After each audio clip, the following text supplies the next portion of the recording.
Bom dia, Saravá, Umbanda, Axé, Mojubá. Estamos aqui mais uma vez com o nosso terceiro episódio do programa Desperto, um programa feito por um bandista adulto para adultos que querem viver dentro da religião uma experiência que transcende a ideia, muitas vezes limitada ao espaço do ambiente onde ele exerce aquele caminho de fé dele. Veja bem, eu sou Rodrigo Queiroz, sou diretor da plataforma Umbanda EAD e esse é um projeto iniciado já há 2 semanas, em que tem como intenção trazer reflexões mais críticas, desprendidas de dogmas, de tabus, de limitações, qualquer tipo de cabresto que possa existir internamente em alguns ambientes de Umbanda, e vem a ser, na realidade, um encontro entre a filosofia e a teologia para um despertar.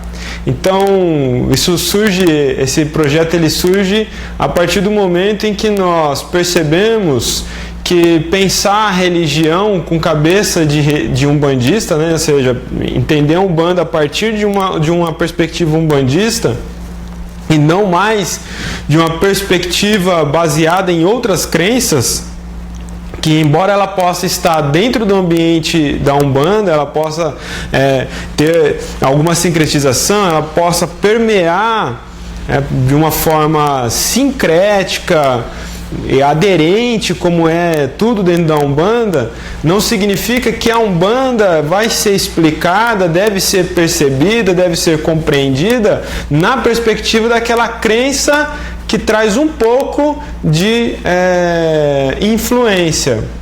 Então, por isso chegamos aqui nesse nosso terceiro episódio com o tema tradição. Tradição é sempre posto como uma desculpa, na verdade, para não explicar aquilo que é feito dentro de uma casa ou de suas sucessões, né? Casas sucessoras. Às vezes a pessoa vem de uma família de umbandistas ou vem de algumas gerações dentro daquele caminho de Umbanda e justifica a forma como pensa e faz o rito, as crenças em torno da vida baseado naquela vivência, naquele ambiente, naquele caminho, naquela particularidade, sempre como essa é a minha tradição. E aí então nós temos que nos perguntar, qual é a tradição da Umbanda? Aliás, o que é de fato tradição? Tradição é um conceito bastante complexo e que deve ser analisado com muita responsabilidade. Veja, por exemplo, tradição, no que mais interessa aqui no ambiente religioso, por exemplo, seria nos basearmos no sentido do conceito, né, tradição à luz da antropologia, por exemplo. À luz da antropologia, a tradição são aquele conjunto de costumes que se reproduzem, se repetem a partir da terceira geração. Significa que, então nós temos uma primeira geração familiar que tem lá uma série de crenças e de costumes particulares. A segunda geração poderá reproduzir aquilo, ainda assim não é a tradição. A partir da terceira geração, que resgata aquilo da primeira, porque a terceira deverá resgatar aquilo da primeira, dos seus avós. Então é um resgate e, para ser nessa perspectiva, ser tradição, tem que ser idêntico, não pode ter novos elementos, não pode ter novas inclusões, não pode ter modificações para que seja de fato uma prática tradicional, né, da família, por exemplo, ou de um grupo social e tudo mais. A partir disso daí, sendo reproduzido, né, igualmente, então a gente tem uma tradição. No Brasil, nós temos regiões em que há muita ação folclórica, danças específicas e tudo mais, e nós podemos chamar isso de tradição. Agora, tradição não é só isso. Na perspectiva filosófica, a tradição vai ser um objeto de pesquisa, de ciência mesmo, de entender o que vem a ser a tradição. E nós temos tradição antes e depois do iluminismo. O iluminismo ele surge, a Revolução Francesa ela surge para combater todo tipo de tradicionalismo, todo tipo de tradição, porque acredita-se naquele momento que a tradição é o engano, é o grande engodo da sociedade, o grande engodo trazido pelas religiões. Nós temos, numa perspectiva pré-socrática de tradição, por exemplo, pós-socrático, perdão, em que a ideia de tradição é uma tentativa sempre dos antecessores, dos homens antes, de buscar a verdade. Aristóteles, ele, na metafísica dele, ele vai se debruçar sobre o conceito de tradição e ele vai dizer que a tradição, ela traz a verdade, porque os filósofos os gregos, eles estão em busca da verdade o tempo todo, essa é a gana deles o tempo todo. E esses pensadores, eles estão em busca da grande verdade que possa resolver todas as questões do universo. É uma pretensão bastante abusiva, no entanto, é o que movimentou o pensamento humano até aqui. Mas para Aristóteles, a tradição, embora ela seja detentora da verdade, é preciso que o homem olhe para a tradição, o discurso de tradição, aquilo que está sendo feito como tradição, e tente separar ali, que esse foi o objeto de preocupação do Aristóteles. Ele vai tentar tirar daquilo que é discurso tradicional, de práticas tradicionais, ele vai tentar separar o que é mito, o que é lenda, o que é costume meramente, o que é hábito, para aí sim, uma hora que você pega aquele globo, que é um conjunto de tradição, e você vai dissecando aquilo, você vai arrancando as partes daquilo que ele vai considerando. Não, isso é mítico, isso daqui é achismo, isso não é verdade. E aí ele vai querer chegar na essência para traduzir o que vem a ser a verdade. Isso é metafísica de Aristóteles, né? Uma das preocupações dele. Então, até aqui eu não estou fazendo nenhuma afirmação do que vem a ser tradição de fato. A gente está aqui levantando reflexões baseadas na história da humanidade, não é? Tanto para Aristóteles quanto para os pensadores gregos dessa época, eles entendem, há um consenso de que a tradição, que os homens mais antigos, os pré-socráticos, por exemplo, né, os grandes nomes do início da razão ocidental, eles começam a dissecar a natureza, a refletir o homem e tudo mais. E eles estariam ali, quando ele criando o que vem a ser depois, escolas tradicionais. Por exemplo, Pitágoras, ele cria a escola, né? Aliás, enfim, não sei quantos profissionais da área da filosofia estão aqui entre nós, mas é possível que Pitágoras não tenha existido. Pitágoras é só uma lenda, ele é só um ser mítico criado, né, pela ordem pitagórica, que era uma escola, um movimento interno de homens que consideravam a matemática, né, a grande verdade, a grande revelação, uma espécie de divindade até. E a justificativa era que Pitágoras era o grande mestre que tinha trazido todas aquelas ideias, embora ninguém nunca tenha visto Pitágoras. E há poucos relatos de que Pitágoras escolhia alguns alunos especiais para dar aula, só que ele dava aula por trás da cortina. Enfim, e ele tinha uma perna de ouro. Então é provável que Pitágoras nunca existiu. Pitágoras é só uma invenção. É duro, né? Você ficou lá tantos anos estudando lá as fórmulas, né, da Pitágoras, aí fala, o cara não existiu. Então, mas é uma tradição. Por exemplo, na escola pitagórica se estabelece uma tradição de crença, de estudos, de comportamento, que é a transmissão daquelas ideias, daqueles valores e daqueles hábitos também. Tradição tradição é algo complexo, a gente tem que tomar muito cuidado quando usa as palavras sem entender o sentido dela realmente. Veja, dando continuidade a essa minha introdução, que ainda vou chegar onde eu pretendo. Então, nós temos na Grécia Antiga toda uma preocupação de evolução do pensamento humano. Então, aqueles que entendem que na tradição estará a verdade, é preciso então você separar o joio do trigo.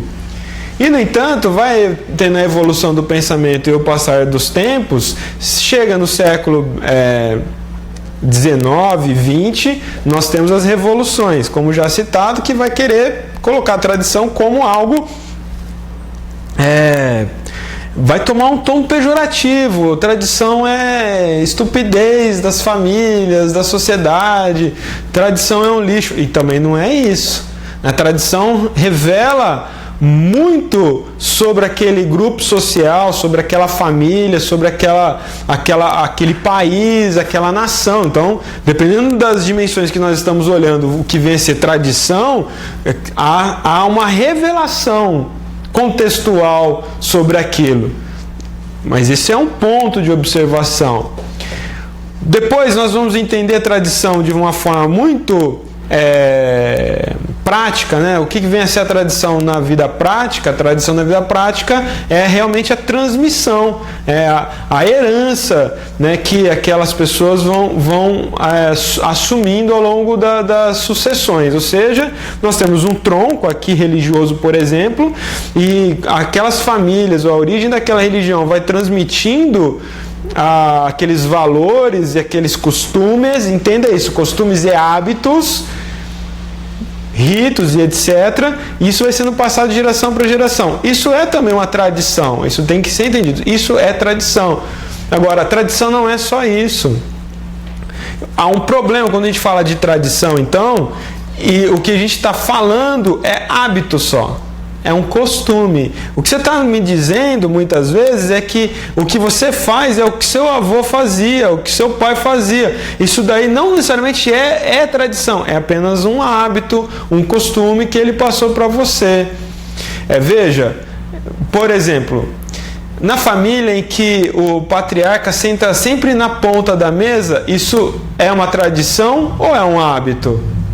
É um costume? Mas aí o filho, depois, na casa dele, ele vai continuar sentando na mesa, onde seria o lugar de seu pai.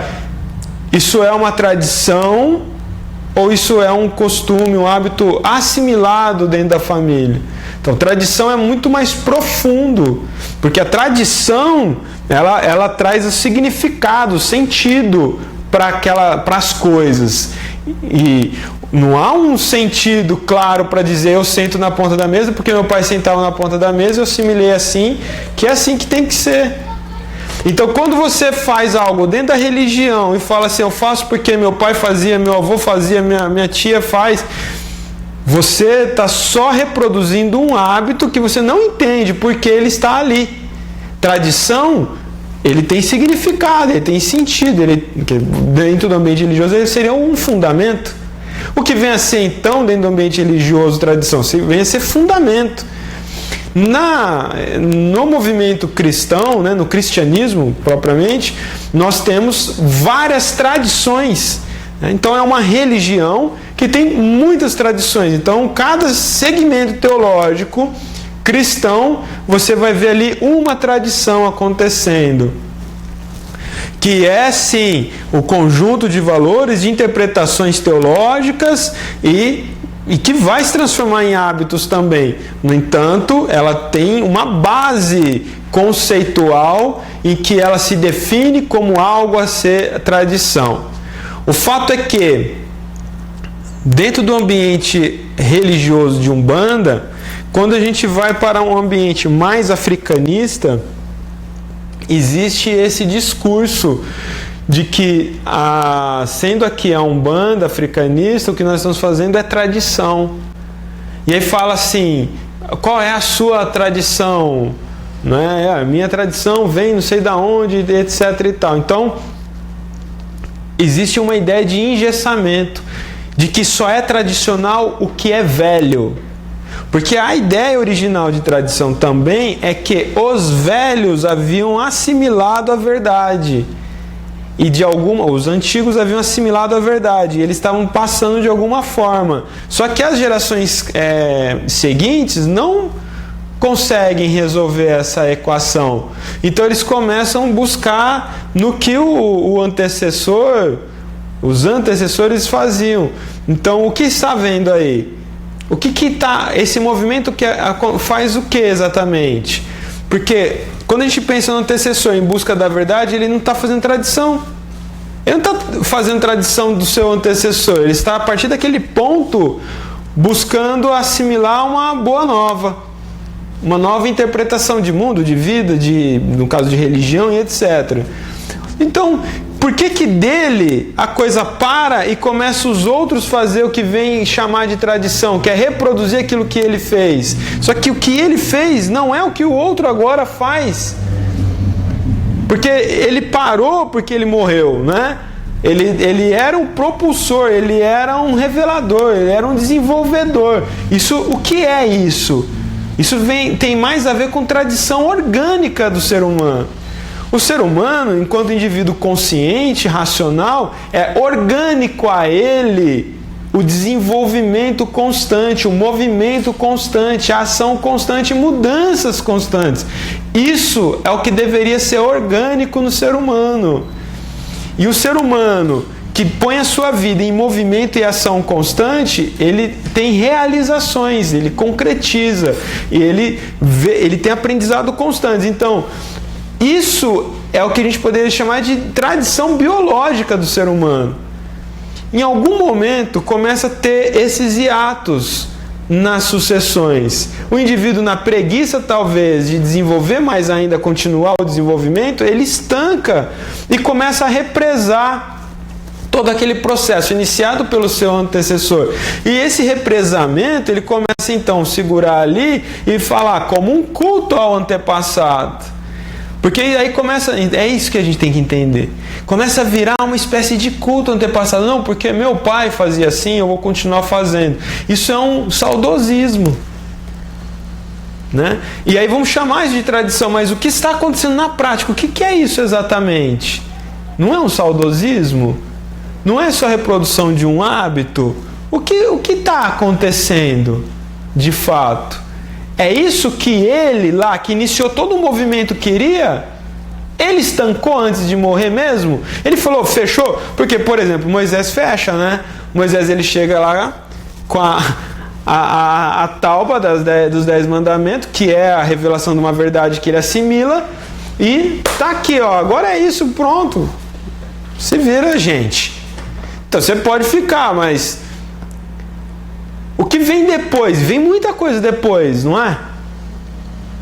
Então, vou chamar a vinheta e você vai pensar sobre o que você faz no ambiente religioso ou mesmo familiar, o que é de fato que você pode considerar tradição ou que é apenas um saudosismo ou mesmo a força de um hábito assimilado. Pensemos nisso, eu volto em alguns segundos para a gente dar continuidade. Enquanto você pensa, curta, compartilhe, comente, axé, mojubá, vamos lá.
Muito bem, agora são quase 5 para 11, hoje dia 21 de abril, nesse feriado de Tiradentes, e estamos falando de tradição aqui no nosso terceiro episódio da temporada 1 do programa Desperto. E aí, pensou sobre o que você faz? O que você está fazendo de fato que venha a ser? Quero dizer que esse formato do nosso programa não cabe muito ficar interagindo com vocês, mas nós vamos escolher apenas 2 perguntas bem pertinentes que possa fazer uma conclusão legal aqui no nosso programa. Então, aí no campo de comentário você pode lançar a sua pergunta, a sua participação, e a gente vai ler aqui, vou interagir até o final, tá bem?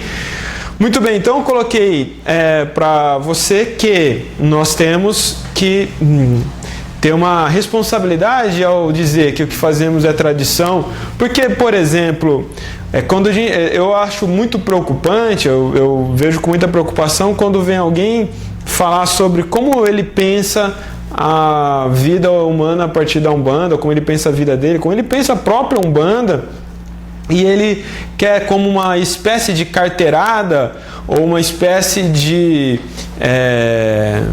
legitimação, diz assim, a minha tradição, eu estou falando isso aqui, mas essa é a minha tradição, qual é a sua tradição? Eu respeito a sua tradição. Mentira! Você não respeita, a gente dificilmente consegue respeitar o diferente, porque a gente tem uma dificuldade de lidar com esse ego. Não estou falando que não é possível, estou falando que é difícil. Essa coisa assim, eu respeito, mas longe de mim, não é respeito.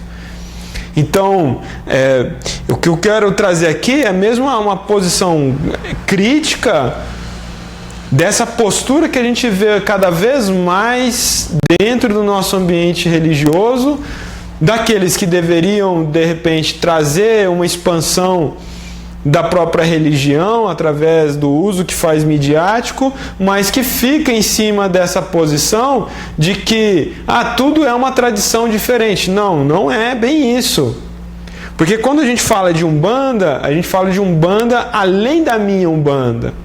Ao falar de Umbanda, você precisa ser responsável e saber que você não pode se basear só em você. Então, se você não pode se basear só em você, você tem que sair do seu quadrado. Você tem que sair do limite do seu umbigo. Você tem que quebrar essa casinha que você construiu para você. Ou então, seja honesto em vir falar assim, eu vou falar da minha Umbanda, que é minha, só minha, ninguém tasca. O que é uma grande estupidez, porque não interessa a sua Umbanda.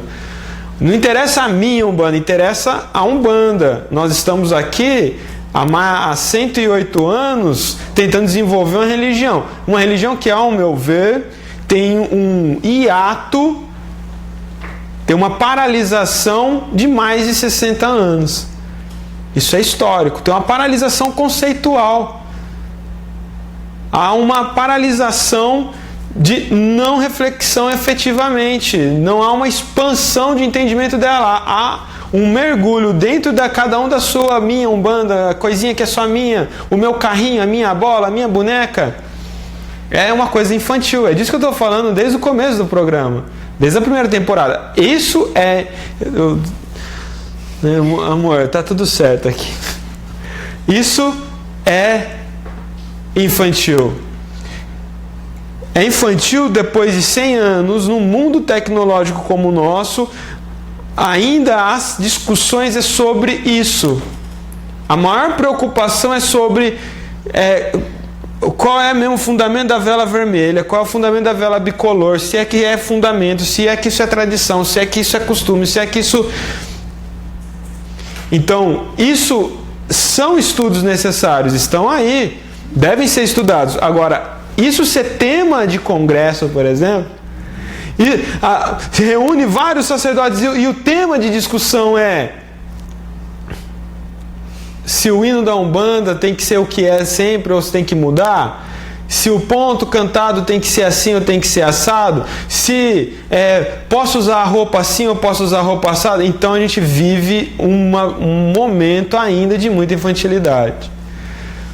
Então vamos falar, eu fiz toda uma introdução já sobre tradição, para você ter uma ideia, isso estudado academicamente é um semestre de estudo. Tradição, o tema, tradição, é um semestre, no mínimo. Então não dá para esgotar o assunto, nem é a pretensão. O que eu queria era só fazer uma introdução para você entender que antes de você dizer que o que você faz é a sua tradição, a tradição da sua casa, da sua raízes teológica, etc., existe uma diferença entre tradição e hábito assimilado, costume assimilado.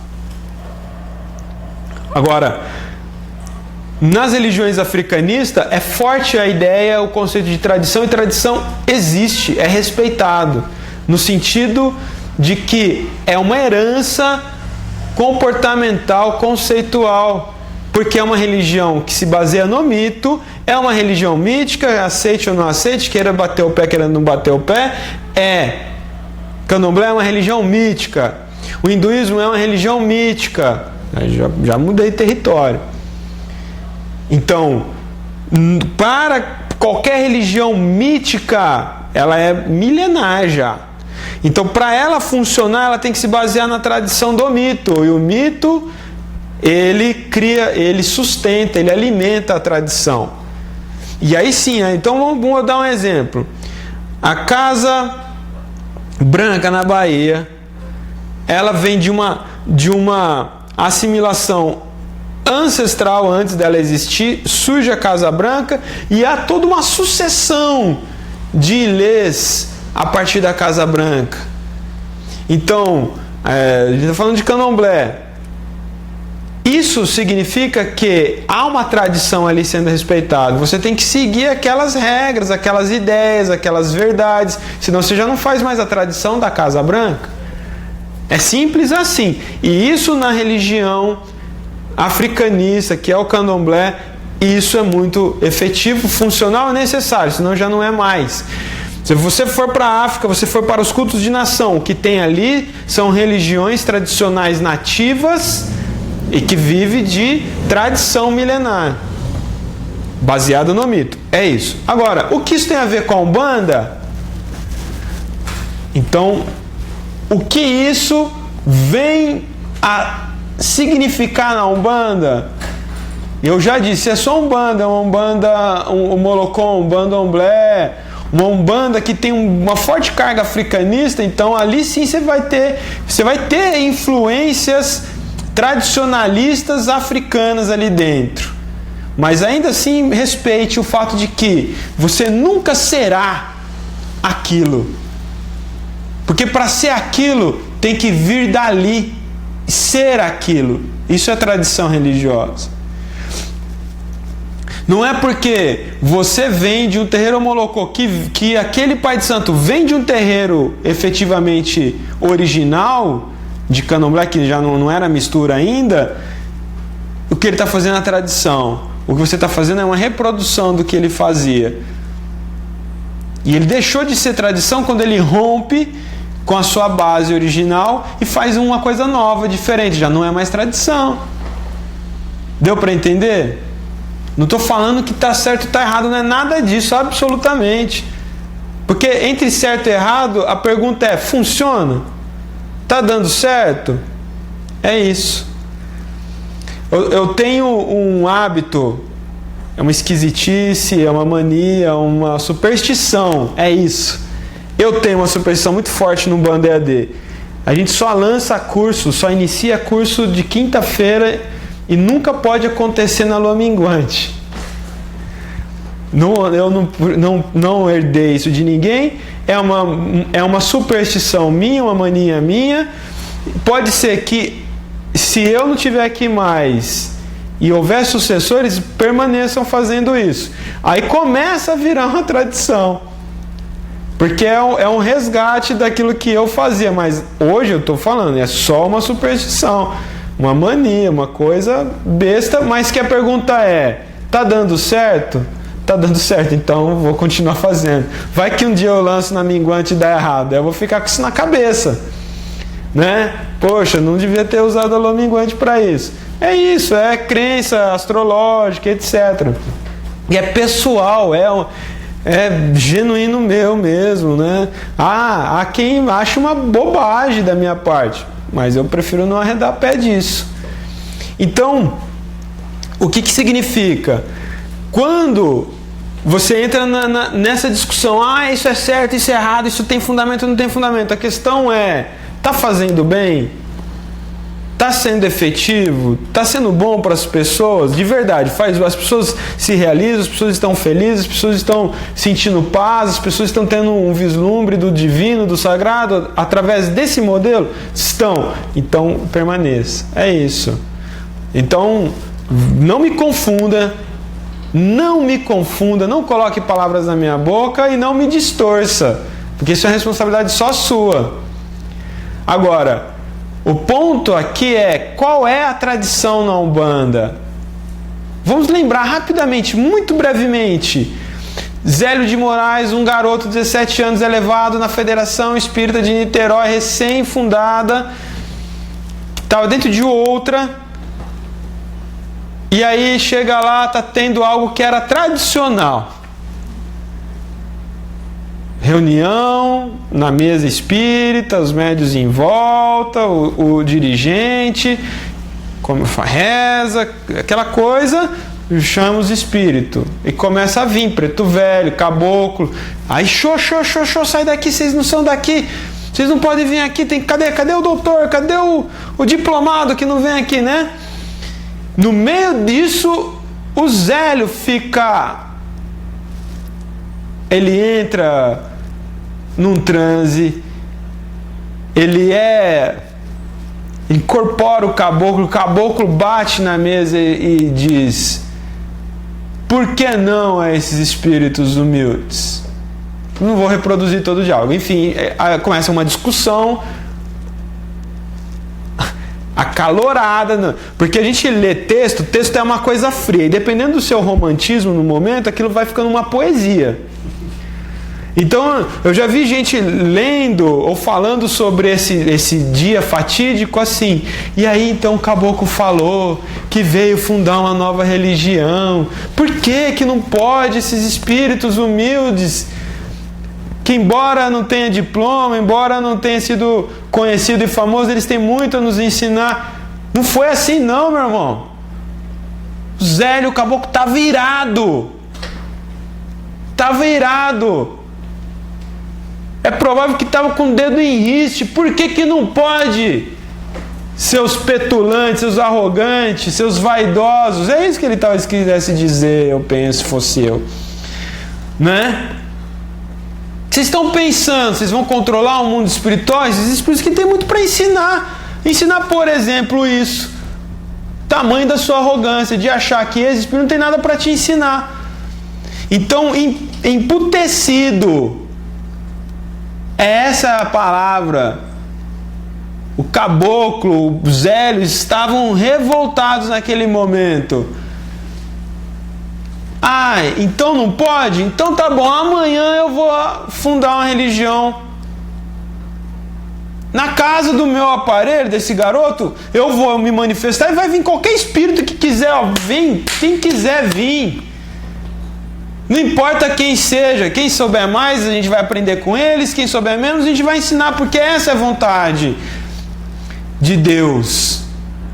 Esse é o sentido do valor cristão, é acolher a todos sem distinção, seus merdas, né?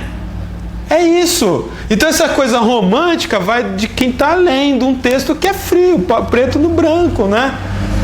Mas é isso que falta, na maioria das vezes, é contextualizar, é sentir aquele momento. E ele é peitado. Mas o que te faz acreditar que alguém vai te seguir? E ele traz a metáfora, né? Cada colina desse Rio de Janeiro vai ser meu porta-voz. E de fato, no dia seguinte, estava lotado de gente na porta da casa daquele garoto que nunca havia tido uma movimentação qualquer lá. Não é? Estranho isso. Não adianta ficar falando que, nossa, é coisa de Deus. Há algo misterioso mesmo, incrível. Mas o que que vem a ser a Umbanda agora em relação à tradição, sendo que ela já surge com uma ruptura. Ela surge, ela é anunciada, ela é revelada, ela é organizada por esse garoto de 17 anos, que naquele tempo não tinha adolescente, né? Naquele tempo você era criança, crescia e ficava adulto. Não tinha baleia azul, não tinha essas coisas, você crescia. Então é um garoto de 17 anos, porque a gente fala hoje, 17 anos é um crianção. Mas 17 anos já era um adulto. E o Zélio era um homem, era adulto mesmo, de alma. Sabe por quê? Porque aí se você for estudar a história do Zélio, ele era um incansável pensador, desbravador. Então a Umbanda surge nesse contexto. O que é tradição aí? Nenhuma. Ele não está resgatando nada. Mas não era um índio? Era um índio que fala que é Gabriel Malagrida, um frei. Um frei Gabriel Malagrida foi um missionário que no ano de 1700 e pouco veio para o Brasil para fazer uma investida de catequização dos índios, viveu com as tribos indígenas, ficou apaixonado pela cultura e tradição indígena, se revolta com a igreja. Essa é a questão, porque ele saca que a igreja está sacaneando com o território do indígena, do Brasil, ele se revolta com a igreja, ele cria um problema com a igreja. Há uma profecia que ele faz sobre o terremoto que destruiu Lisboa e ele é morto pela Inquisição. Não só por causa da sua profecia, como coloca na história, mas é porque ele arrumou muita briga com a igreja em função dos índios. Ele é apaixonado pela cultura indígena, já desencarnado, tem a chance de voltar para o Brasil para trazer a mensagem do Cristo numa nova religião que ele poderia organizar, que era algo que já existia no plano espiritual, na roupagem de índio. Foi a grande paixão dele. E que provavelmente ele tenha sido índio antes dessa vida dele de missionário. Ou depois, não é claro essa informação. Então, o caboclo, ele fala lá, eu sou caboclo da Sete Encruzilhadas. Já que é para ter nome, eu sou caboclo da Sete Encruzilhadas. Engole isso, porque agora você não entende nada. Quando eu falo que eu sou caboclo da Sete Encruzilhadas, você só está preocupado se é doutor não sei o que, é pintor não sei das quantas, não sei, eu sou um índio. Mas você está falando que você é índio, eu estou vendo você com roupa clerical, você é um padre. É porque é minha roupa de quando eu era Gabriel Malagrida. Eu quero que se dane a sua visão, porque eu quero ser conhecido como um índio. Entende isso? Tá tudo bem, hein? Então, com isso posto, a gente percebe que a origem da Umbanda, de como ela é compreendida historicamente, porque falar que a Umbanda da Lemúria, a Umbanda é dos Incas, a Umbanda é dos ET, né? Que agora tem a Umbanda ufológica. Tem tudo isso, a Umbanda permite, tá? A Umbanda é um celeiro de louco também, não é? Você cai entre nós. Então agora, isso com tudo isso não significa que tenha absoluta alguma verdade. A gente tem que se basear em fatos históricos. O fato histórico é o Caboclo da Sete Encruzilhadas, é a família Moraes, é o Zélio, e é isso, é o que tem registro. Fora disso, são criações. Então, com isso entendido no nosso território nacional, plano material da existência, a partir daí o que surge é um movimento constante. Essa é uma religião nova, não é naquele momento que ele fala o nome da religião, vai demorar um tempo para ele falar o nome da religião. Mesmo na origem há uma confusão do que ele disse realmente sobre o termo do nome da religião, e foi se estabelecendo algumas coisas. Naquele momento ainda com Zélio, a Umbanda ficou por muito tempo muito baseada no espiritismo, porque era o espiritismo que tinha um estudo sobre a mediunidade. Então, para poder organizar, entender aquilo ficou muito baseado no Espiritismo. O Alexandre Comino explica muito isso na Jornada Teológica desse momento, né? O que acontece é o seguinte: até hoje a tenda Nossa Senhora da Piedade se entende como uma tenda espírita. Então não há uma dissociação. Muito bem, mas o Zélio nunca virou um problema para mudanças a partir dele mesmo. O Zélio, ele fundou 7 terreiros à frente. Ele esteve à frente das fundações. Na tenda São Jorge vai entrar atabaque e vai entrar também Exu. Na tenda Nossa Senhora da Piedade não tem atabaque, não tem Exu para trabalhar. Mas na tenda São Jorge, que o Zélio é um fundador, vai acontecer. O que está acontecendo aí? Essa tenda não vai seguir a tradição da Nossa Senhora da Piedade, a sua origem? Não, isso é movimento. Porque a Umbanda, ela é inclusiva, ela é movimento, ela está em ação o tempo todo. Ela é mutável. Ela é adaptável. Ela é a imanência do que a gente chama de evolução o tempo todo. Então, no modelo que queria que fosse a tenda Nossa Senhora da Piedade, ele se manteve sendo.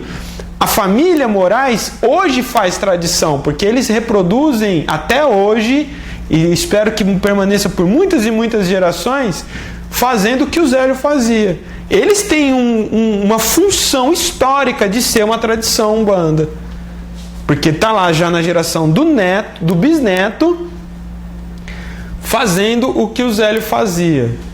Aí sim, né? O Leonardo é o bisneto, o Leonardo Cunha é o bisneto do Zélio, e está lá fazendo tradição, porque ele faz o que o chefe mandava, que é o Caboclo da Sete Encruzilhada, e o Zélio. Então eles fazem o mesmo ritual. Então se chegar para eles falar sobre a linha dos baianos, é uma coisa estranha. Eles não negam que existe, mas aqui na tenda Nossa Senhora da Piedade não tem baianos. E não está errado. Essa é a tradição que se estabeleceu ali a partir do Zélio. O Zélio desencarna e aí fica ali a manutenção daquilo que foi ensinado por ele. Agora, Umbanda não é tenda Nossa Senhora da Piedade, entende? Umbanda é uma religião muito complexa, expansiva e autônoma.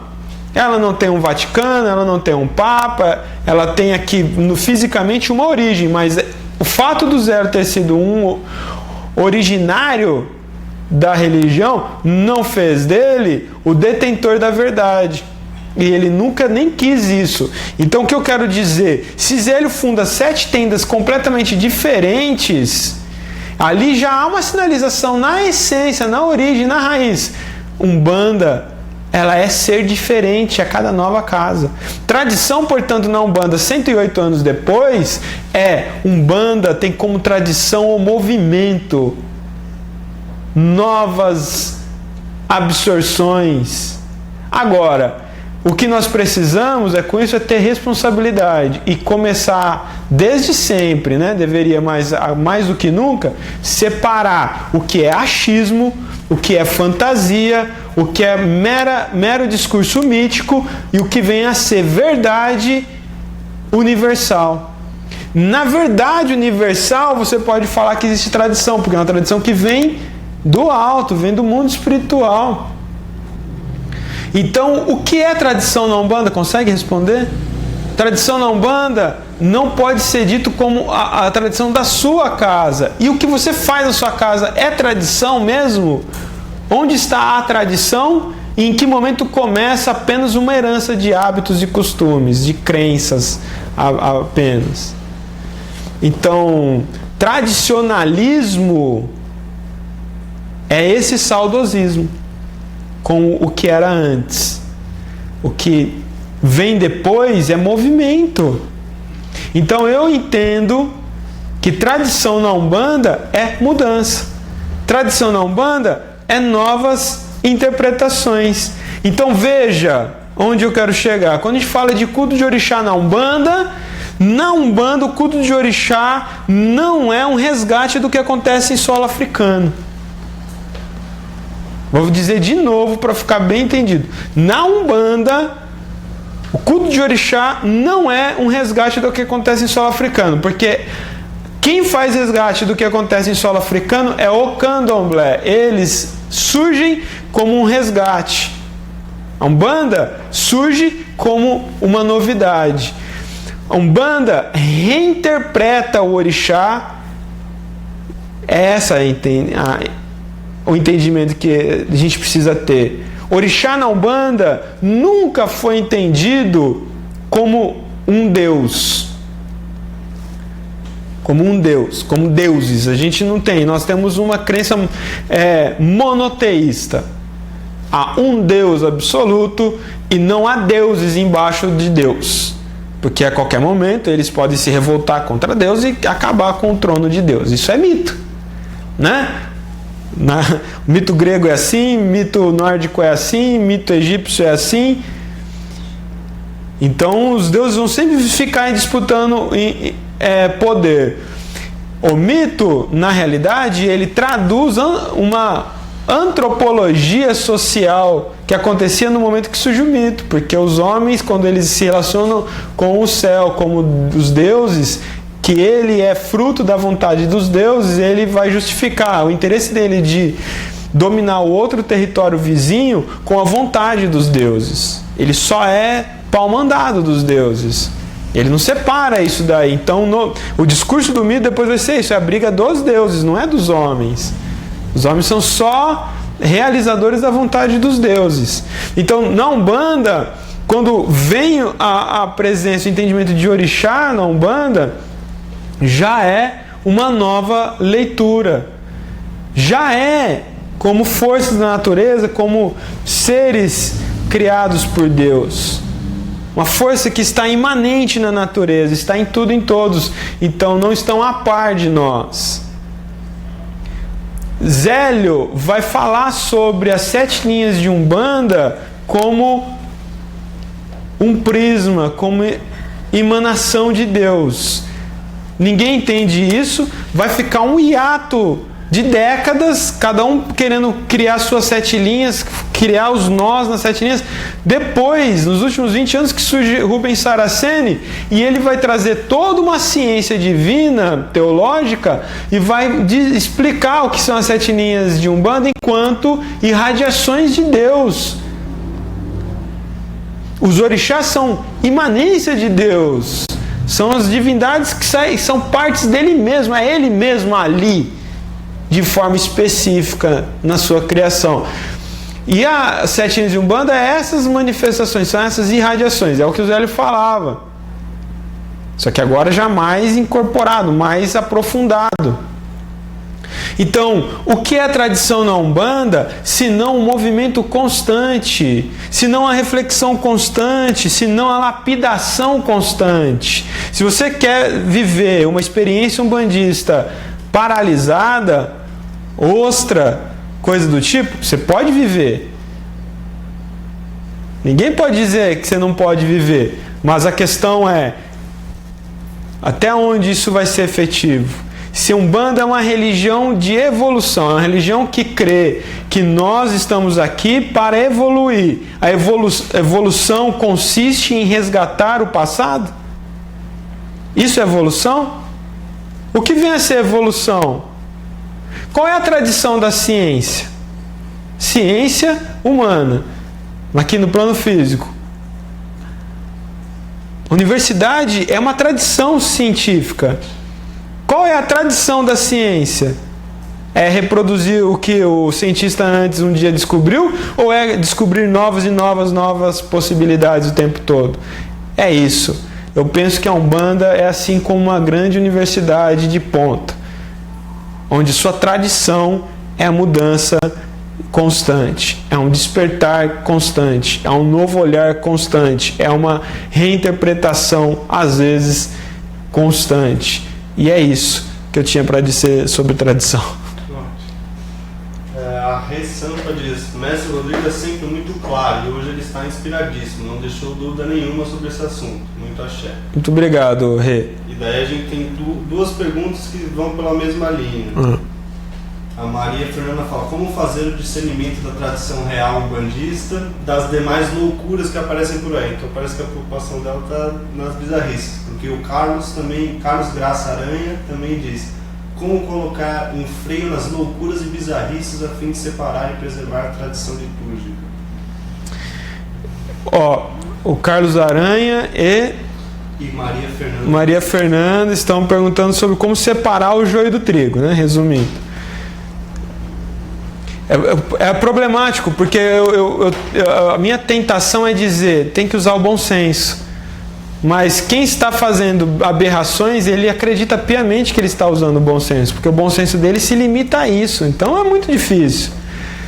A questão é sempre assim: isso que está se chamando de tradição ou de rito que deve ser seguido, preserva a vida? Se o bom senso já não existe, a gente tem que perguntar: preserva a vida? Estimula o amor? Traz paz às pessoas? É isso. São 3 perguntinhas que acho que é importante fazer para saber se aquilo é efetivo mesmo. Porque tradição litúrgica não existe na Umbanda. Então a gente vai dizer que na religião tradição é o fundamento. Quais são os fundamentos da Umbanda liturgicamente falando? E quando você sabe que é uma tradição universal? Porque está em todos. Olha que interessante. Caboclo tem em todos os terreiros de Umbanda, não tem? Isso é tradição. Preto Velho está em todos, isso é tradição. Porque isso é essência, é fundamento. Não dá para você falar: meu terreiro é de Umbanda, mas aqui não vem Caboclo Preto Velho. Então fecha essa porta, infeliz. Você pode não ir nada lá mais, mas Caboclo Preto Velho tem que ir, porque isso é pilar da Umbanda. É alicerce da Umbanda, é teto da Umbanda, é parede da Umbanda, é Umbanda. Você pode fazer Umbanda sem marinheiro, sem baiano, sem boiadeiro, sem Exu, sem mais nada. Mas sem Caboclo Preto Velho, desculpa, não faz Umbanda. Surgiu uma moda agora de sacerdote que não incorpora, que não é médium incorporante. Dá um tiro na cabeça, chuta que é macumba, porque não dá para dirigir um terreiro se não é médium. Não interessa, não adianta chiar, espernear, não dá. Como você desenvolve mediunidade? A Umbanda é uma religião mediúnica. Não é religião de mera contemplação e louvor, de veneração. É uma religião mediúnica onde o seu mistério se manifesta na mediunidade, que é o ápice do rito umbandista, da liturgia umbandista, é quando uma entidade incorpora, ela vem conversar com as pessoas. Esse é o fundamento da Umbanda, liturgicamente falando, ritualisticamente falando. Então, se não tem isso, mas tem a corrente. E como que esse dirigente desenvolve mediunidade no outro se ele não sabe o que o outro sente? Se ele não sabe o que é viver os dramas de um desenvolvimento mediúnico, as dúvidas de ser médium. Como você não diz? É baseado nos cursos, nos estudos, nos livros. Rasga tudo. Para tudo. Os estudos são fundamentais, mas eles não resolvem a equação total. Os estudos são necessários. Eu sou fruto do movimento de estudo dentro da Umbanda. O estudo é necessário, mas no final é a prática. O estudo te dá fundamentação na prática, mas a prática independe do estudo. E a mediunidade, a religião de Umbanda, enquanto uma religião mediúnica, o seu dirigente espiritual, o seu sacerdote tem que ser médium, ele tem que incorporar. Senão ele nunca poderá desenvolver mediunidade de ninguém baseado só em literatura. Essa é a maior estupidez que está acontecendo hoje dentro da Umbanda. Bom, sem desviar do assunto, o que eu quero dizer é isso. Liturgicamente, defumação está em todo o terreiro. Toda gira vai ter defumação. A reza vai estar em todo o terreiro. Saudação às 7 linhas vai estar em todo o terreiro. Então, esses 3 pontos definem agora Como vai defumar, que erva vai usar, que ponto vai cantar, como... Isso, cada casa tem a seu. A ordem, por exemplo, tem terreiro que defuma na abertura e defuma no encerramento. Tem terreiro que não defuma ritualisticamente ali, canta para defumar. Tem terreiro que na porta do terreiro tem uma antessala, coloca-se um turíbulo gigante ali, um monte de carvão, fica o tempo todo em chamas ali, e aí tem uma mesa, fica várias combinações de ervas, e a pessoa mesmo chega lá, joga ali naquela estrutura que está em brasa, vai se afumaçar, ela mesma se purifica. É lindo isso. Está feita a defumação, não precisa depois fazer ritual de defumação. A defumação está presente no terreiro ali. Previamente, antes de abrir as portas, um cambone responsável já defumou a casa. E cada um que chegar ali por aquela vai ter que entrar obrigatoriamente naquela porta e vai ter que fazer a sua autodefumação. É um terreiro que é grande, que permite esse tipo de estrutura, né? Então, é isso. Separar o joio do trigo é fazer perguntas éticas mesmo. Não é? É isso. Beleza, a gente só tem comentários aqui elogiando, não sei se vale a pena. Tem a Elizabeth Albenaz pergunta a origem da palavra Umbanda. A origem da palavra Umbanda foi o caboclo das 7 encruzilhadas, falou que chamaria... tem várias formas, né? Alabanda, porque seria Alá mesmo, divindade, e banda, que é pessoas, né, grupo, enfim. Há quem diga que ele falou a Umbanda e foi tendo uma modificação fonética e ficou Umbanda. Essa é a explicação que a Tenda Nossa Senhora da Piedade costuma dar. Então, é isso. Essa ideia, a Umbandã, é uma ideia que o Benjamin Figueiredo traz. Depois o Mata e Silva começa a reproduzir, e quando ele vai fundamentar isso na Lemúria, na Atlântida, que não tem nenhuma evidência que existiu, então começa a ficar fake pra caramba, né? Tá bom? Gente, muito obrigado. Pensemos criticamente a religião. Esse foi o nosso terceiro episódio da primeira temporada do programa Desperto, um programa de Umbanda para adultos, para aqueles que querem sair do seu estado comum, do seu conforto, da sua mesmice e pensar Umbanda muito além do seu próprio umbigo. Axé, Mojubá e até a próxima sexta-feira.